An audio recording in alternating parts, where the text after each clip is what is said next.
Hey everybody, it's Part Elite, and with the Steam Summer Sale kicking off, it's time to once again scour through endless pages of huge discounts that may or may not be worth it. As usual, I'm here to save you some time and energy with a list of strategy, city building, sim and management games that are well worth picking up. If you have any recommendations of your own, feel free to drop them in the comments down below, and if this video helps you find something you like, consider hitting the like button. Now, with no more time to waste and with timestamps down below, let's begin. Anno 1800 is currently 75% off, available for just $20, and you may have skipped it at launch because Ubisoft decided not to release it on Steam, but now is a great time to pick up this absolute gem of a city builder. Set during the titular 1800s, you can either play through a narrative single-player campaign that pits you against those that would do your estate harm, taking you through the advancing technological capabilities of the era as you build up your city, explore the new world, establish trade routes, and do battle on the high seas. That aside, there is an excellent sandbox mode and a multiplayer mode, both of which see you pit against either the AI or your friends, each establishing cities of your own on an archipelago, spreading from island to island, building trade routes between them to send much-needed goods from where they're produced to where they're processed or otherwise consumed. Eventually, you'll explore and exploit the unique resources of the New World too, opening up a whole slew of new relevant structures and production chains to match. Anno 1800 boasts some truly complex supply and production chains for everything from soap to electricity, and you'll find yourself constantly challenged to meet the needs of your ever-growing population, spread across multiple strata of society, each with their own wants. You'll build massive modular zoos and museums to display what your intrepid explorers find on their perilous journeys.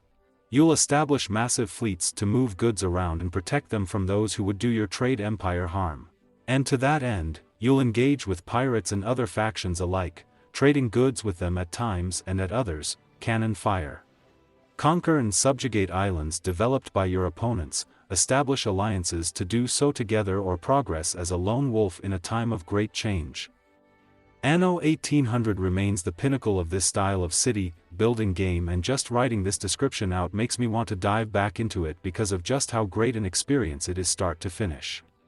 The DLC adds quite a bit to the base game, and I can highly recommend picking it all up too. But at the current price tag, the base game is absolutely worth grabbing. Xine is currently 35% off, available for just $30, and it must be one of my favorite narrative experiences in the genre in recent years. Channeling these somewhat dystopian vibes of games like Frostpunk, you're put in charge of a space station on a mission to find a new home for humanity, with all hope for survival on Earth lost. The story takes you on an interstellar journey that makes you question the very definition of humanity. It makes you wonder at every turn, slowly unveiling great mysteries and leaving some questions unanswered in a very satisfying way.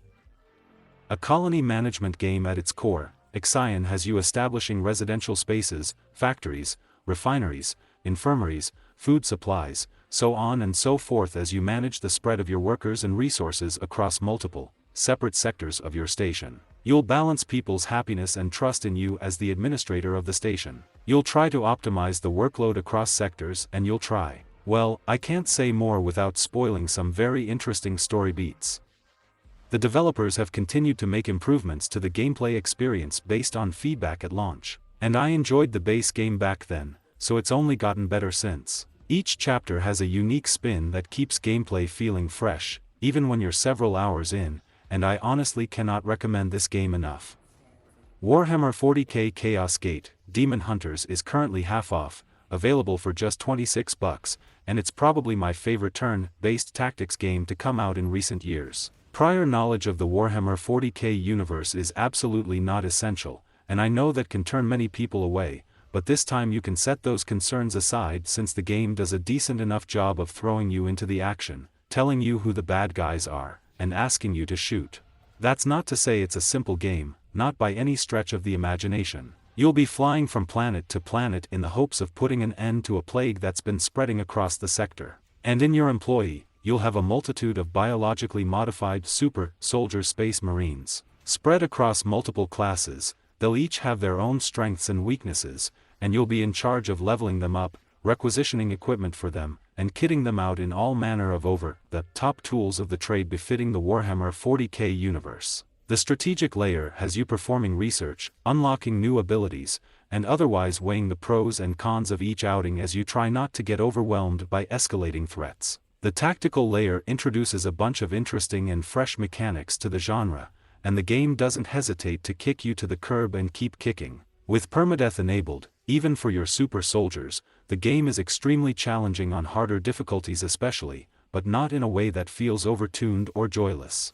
I've had an absolute blast playing Demon Hunters, from the compelling narrative to the great varieties of enemies, equipment, and randomly generated missions, to all of the fresh ideas the game actually brought to the genre. It's been a ton of fun. Timberborn is currently 20% off, available for just about $25, and it's a real pleasure to play. A colony management game that puts you in charge of a bunch of beavers, Timberborn really takes a special approach to the genre, doubling down on what would make a beaver-based colony builder game unique. The flow of verticality, water, and seasons, for example, are key mechanics around which many other systems are built. And though seasons might sound like a typical thing for a game like this, the exact ways in which you have to worry about them are suitably different here. I don't think I'll ever forget my first time playing Timberborn, where I spent a fair bit of time damming a section off to optimize electricity generation, only to eventually make a slight mistake and flood my entire colony, leaving the beavers to starve and die out.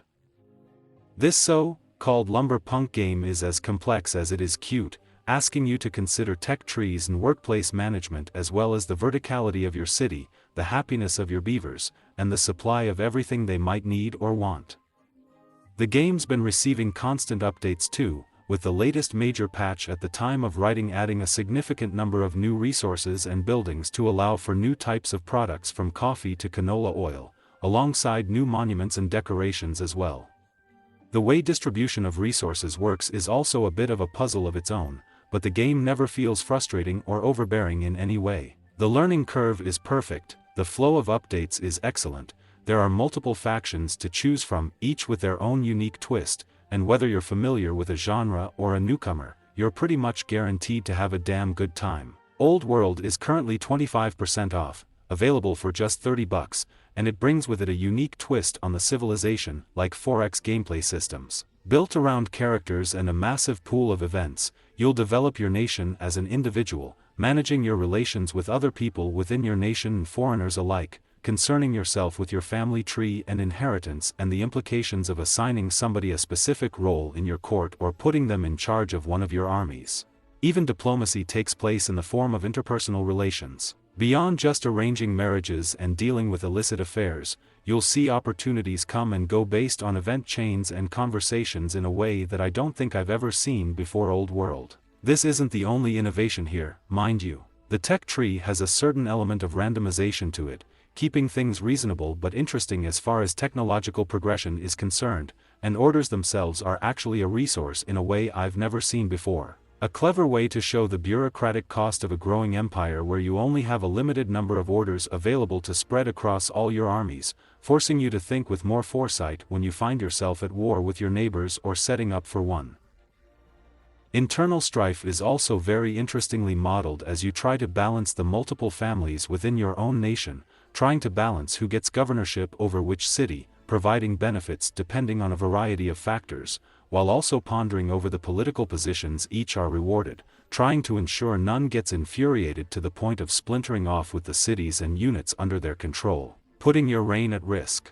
There are a lot of interesting ideas in Old World that I'd like to see more 4X titles explore, and this game is well worth experiencing for yourself. Steel Division 2 remains my favorite World War II game of recent years, currently 75% off and available for just $13. It boasts some excellent single-player gameplay across multiple historical campaigns set on the Eastern Front, controlling a multitude of battalions on a turn-based strategic map to engage in real-time tactical battles at a scale you rarely see in these kinds of games. The multiplayer experience is really something else, where you can play through the campaign in co-op mode, or where you can skirmish with up to 10 players on either side fighting for control in a few different game modes. Either way, you'll be using a huge number of historically accurate units, each with their own stats, strengths, and weaknesses. And that's where a huge part of the fun in a game like Steel Division 2 is, where you're trying to find the perfect tool for the task, but rather than a simple rock, paper, scissors system, there are complex relationships that take into consideration armor thickness on each side of a vehicle, the penetrative capabilities of weapons firing at them, the range differences, line of sight, terrain, height advantage, so on and on and on. There are so many moving parts. Even in single player, the game is an absolute joy, with multiplayer being the cherry on top. Rarely does a game like Steel Division 2 get released and the staying power has been immense, with great DLC adding more factions to build your armies from. With a deck building element that allows you to specialize or generalize your troops, each skirmish against the AI or in multiplayer with friends starts with you picking one of your decks and then spending points during the battle, accumulated over time, to bring in reinforcements from said deck. It's not a deck building game in the sense of random chance or anything like that, but that aspect does add a strategic element beyond the battlefield, even in skirmishes. I've recommended Steel Division 2 many times and I'll recommend it many more. It's worth the full price tag, so on sale, it's a must-have. 2 Point Campus is currently 33% off, available for just $28, and it's full of great moments reminiscent of the old Theme Tycoon games like Theme Hospital and Theme Park, and it's actually the follow-up game from 2 Point Studios who brought us 2 Point Hospital. I had a lot of fun with 2 Point Campus, and its DLC adds even more to explore as you try to educate the young citizens of the world in all manner of important things like knighthood, wizardry, so on and so forth. There's also less grounded topics like the culinary arts and robotics. This sense of humor in the game is a big part of its selling point, but don't let the tongue-in-cheek nature detract from the very real management that you have to deal with, ensuring your students are all happy, attending all of their classes, and passing them with the help of private tutors, proper supplies, and on-campus opportunities that keep them engaged. Your staff needs to be properly engaged and trained as well, of course, asking you to manage multiple different sets of wants and needs, as well as salaries, fees, timetables, and threats from competitors alike. From extracurriculars to the curriculars themselves,